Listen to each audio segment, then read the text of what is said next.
ओम नमः शिवाय। आज हम शिव पुराण कथासार का वायव्य संहिता पूर्व खंड पढ़ेंगे। किसी समय धर्म क्षेत्र नैमिषारण्य तीर्थ के प्रयाग क्षेत्र में सत्यव्रत परायण मुनियों ने महायज्ञ का आयोजन किया था। उन महर्षियों के यज्ञ का वृतांत सुनकर महात्मा सूत जी वहां पधारे। मुनियों के उनका यथोचित स्वागत एवं पूजन किया तथा बोले, हे महाभाग, हम लोग के कल्याण के लिए ज्ञान से युक्त तथा वेदांत के सारस्वरूप पुराणों को हमें सुनाइए। इसके अनंतर सूत जी ने शिवागमोक्त सिद्धांतों से विभूषित पुराणानुक्रम एवं पुराण की उत्पत्ति का वर्णन करते हुए चारों वेद, अनेक 6 अंग, मीमांसा, न्याय, पुराण एवं धर्मशास्त्र, इसके अतिरिक्त आयुर्वेद, धनुर्वेद, गंधर्व वेद तथा अर्थशास्त्र, इस प्रकार 18 विद्याओं का वर्णन किया और कहा कि इन सब के आदिकर्ता साक्षात महेश्वर है। भगवान सदाशिव ने समस्त जगत को उत्पन्न करने की इच्छा करते हुए सनातन ब्रह्मदेव को साक्षात पुत्र स्वरूप में उत्पन्न किया। तत्पश्चात उन्होंने अपने मध्यम पुत्र भगवान विष्णु को जगत के पालन के लिए रक्षा शक्ति प्रदान की। ब्रह्मा जी ने प्रजा सृष्टि का विस्तार करते हुए सर्वप्रथम पुराणों का स्मरण किया। इसके पश्चात उनके मुख से वेद उत्पन्न हुए। उसके अनंतर समस्त शास्त्र उत्पन्न हुए। विस्तृत विद्याओं को संक्षिप्त करने के लिए प्रत्येक द्वापर के अंत में प्रभु विष्णु व्यास रूप से इस पृथ्वी पर अवतार लेकर विचरण करते हैं। सूत जी कहते हैं, श्वेत 12 कल्प में ऋषियों में परस्पर विवाद हुआ, यह ब्रह्मा है या नहीं है। इस प्रकार परम ब्रह्म का निरूपण बहुत कठिन होने के कारण वे सभी मुनिगण सृष्टिकर्ता ब्रह्मा जी के पास पहुँचे और प्रणाम कर कहने लगे, हे भगवान, हम लोग हर अज्ञान अंधकार से घिरे हुए हैं, अतः परस्पर विवाद करते हुए दुखी है। हम लोगों को परम तत्व का ज्ञान अभी तक नहीं हो पाया है। ऐसा पूछे जाने पर ब्रह्मा जी के नेत्र आश्चर्य से खिल उठे और वे ध्यान में मग्न होकर रुद्र रुद्र इस प्रकार का शब्द उच्चारण करते हुए बोले, जो संपूर्ण जगत की सृष्टि करता है, जिनसे ये सभी ब्रह्मा, विष्णु, रुद्र एवं इंद्रादि देवता उत्पन्न हुए, जिन्होंने सर्वप्रथम मुझे पुत्र रूप से उत्पन्न किया, वेदों का ज्ञान प्रदान किया, उन्हीं की कृपा से मैंने इस प्रजापति पद को प्राप्त किया। वे एकमात्र भगवान रुद्र है, दूसरा कोई नहीं है। समस्त जीव इनके बस में है, ये सबके प्रेरक है। ये परम भक्ति से ही देखे जा सकते हैं, अन्य उपायों से नहीं। वो भक्ति शिव की कृपा से ही प्राप्त होती है और उनकी कृपा भक्ति से उत्पन्न होती है। जैसे अंकुर से बीज और बीज से अंकुर उत्पन्न होता है, ज्ञान और भक्ति के अनुरूप शिव की कृपा प्राप्ति होने पर मुक्ति होती है। इस समय आप लोगों ने जो दिव्य सहस्र वर्ष वाला दीर्घ यज्ञानुष्ठान किया है, उस यज्ञ के अंत में मंत्र द्वारा आवाहन करने पर वायुदेव वहां पधारेंगे। वही आप लोगों को कल्याण का साधन एवं उपाय बताएंगे। नैमिषारण्य की यज्ञ भूमि में वायुदेव का पधारना। तदनंतर ब्रह्मा जी ने कहा, मैंने इस मनोमय चक्र का निर्माण किया है। मैं इस चक्र को छोड़ रहा हूँ। जहाँ इसकी निमि गिरकर टूट जाए, वही देश तपस्या के लिए शुभ होगा। ऐसा कहकर पितामह ने उस सूर्य तुल्य मनोमय चक्र की ओर देखकर और महादेव जी को प्रणाम कर उसे छोड़ दिया। फेंका गया वह कांतिमय चक्र विमल जल से युक्त सरोवर वाले किसी वन के एक मनोहर शिलापट पर गिर पड़ा। इसी कारण से वह वन मुनि पूजित नैमिषारण्य नाम से विख्यात हुआ। सूत जी कहते हैं, उन ऋषियों ने उस स्थान में यज्ञानुष्ठान प्रारंभ कर दिया। कुछ समय बीत जाने पर वो यज्ञ जब समाप्त हो गया, तब ब्रह्मा जी की आज्ञा से वहाँ स्वयं वायुदेव पधारे। तब सभी ने उठकर वायुदेव को प्रणाम कर उन्हें स्वर्णमय आसन प्रदान किया तत्पश्चात उनकी भली भांति पूजा की। इसके बाद मुनियों के द्वारा पूछे जाने पर शिव में उनकी भक्ति बढ़ाने के लिए वायुदेव ने सृष्टि की उत्पत्ति एवं शिव का ऐश्वर्य संक्षेप में बताया। मुनियों ने पूछा, आपने वह कौन सा ज्ञान प्राप्त किया है जो परम से भी परम सत्य एवं शुभ है तथा जिसमें उत्तम निष्ठा रखकर पुरुष परम आनंद को प्राप्त करता है। वायु देवता बोले, महर्षियों, मैंने पूर्व काल में पशु पास और पशुपति का जो ज्ञान प्राप्त किया था, सुख चाहने वाले पुरुषों को उसी में ऊंची निष्ठा रखनी चाहिए। अज्ञान से उत्पन्न होने वाला दुख ज्ञान से ही दूर होता है। वस्तु के विवेक का नाम ज्ञान है। वस्तु के 3 भेद माने गए हैं, जड़ यानी कि प्रकृति, चेतन यानी कि जीव और इन दोनों का नियंता यानी कि परमेश्वर। इन्हीं तीनों को क्रम से पास, पशु तथा पशुपति कहते हैं। ब्रह्मा जी से लेकर स्थावर प्राणियों तक सभी जीव पशु कहे गए हैं। उन सभी पशुओं के लिए ही ये उत्तम दृष्टांत कहा गया है। ये जीव पासों में बनता और सुख दुख भोगता है, इसीलिए पशु कहलाता है। ये ईश्वर की लीला का साधन भूत है। महर्षियों, इस विश्व का निर्माण करने वाला कोई पति है, वही पशुओं को पास से मुक्त करने वाला है, अतः वही पशुपति है।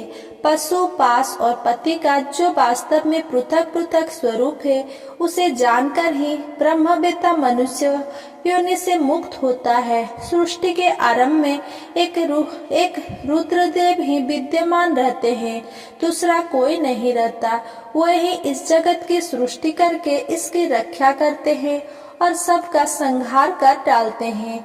इसके अनंतर वायुदेव ने विद्या, अविद्या, प्रकृति, पुरुष, आत्मा तत्व, जीव तत्व का तात्विक विवेचन प्रस्तुत किया है। संक्षेप में सिद्धांत की बात यह है कि भगवान शिव प्रकृति एवं पुरुष से परे हैं। यही सृष्टि काल में जगत को रचने और संहार काल में पुनः सबको आत्मसात कर लेते हैं। काल महिमा का वर्णन। ऋषियों द्वारा जिज्ञासा करने पर वायुदेव ने काल की महिमा का वर्णन करते हुए कहा, संपूर्ण जगत तो काल के बस में है, पर काल जगत के बस में नहीं है। शिव जी का अप्रतिहत तेज काल में सन्निविष्ट है, इसीलिए काल की महान मर्यादा मिटाई नहीं जा सकती। तदनंतर वायुदेव ने काल महिमा, प्रलय, ब्रह्मांड की स्थिति, रुद्रोत्पत्ति एवं ब्रह्मा जी द्वारा सृष्टि रचना तथा स्वर्ग आदि का वर्णन किया। ब्रह्मा जी द्वारा सृष्टि रचना का उपक्रम। वायुदेव ने कहा, ब्रह्मा जी ने पहले 5 मानस पुत्र का उत्पन्न किया। सनक, सनंदन, सनातन, ऋभु और सनत कुमार। ये सब के सब योगी तथा वितराग थे। उन्होंने सृष्टि रचना की इच्छा नहीं की। तब ब्रह्मा जी ने पुनः सृष्टि रचना की इच्छा से बड़ी भारी तपस्या की, पर इससे उनका कोई काम ना बना। इस कारण क्रोधित होने पर ब्रह्मा जी के दोनों नेत्रों से आंसू की बूंदें गिरने लगे। इन अश्रु बूंदों से भूत प्रेत उत्पन्न हुए। क्रोध मोह के कारण उन्हें मूर्छा आ गई। इसी क्रम में भगवान नीललोहित शिव ब्रह्मा जी के मुख से 11 रूप में प्रकट हुए। महादेव जी ने उन 11 स्वरूप से कहा कि तुम लोग आलस्य रहित होकर प्रजा संतान की वृद्धि के लिए प्रयत्न करो। उनके ऐसा कहने पर वे व्याकुल होकर रोने और दौड़ने लगे। रोने के कारण उनका नाम रुद्र हुआ। इसके अनंतर ब्रह्मा ने 8 नामों द्वारा परमेश्वर शिव का स्तवन किया।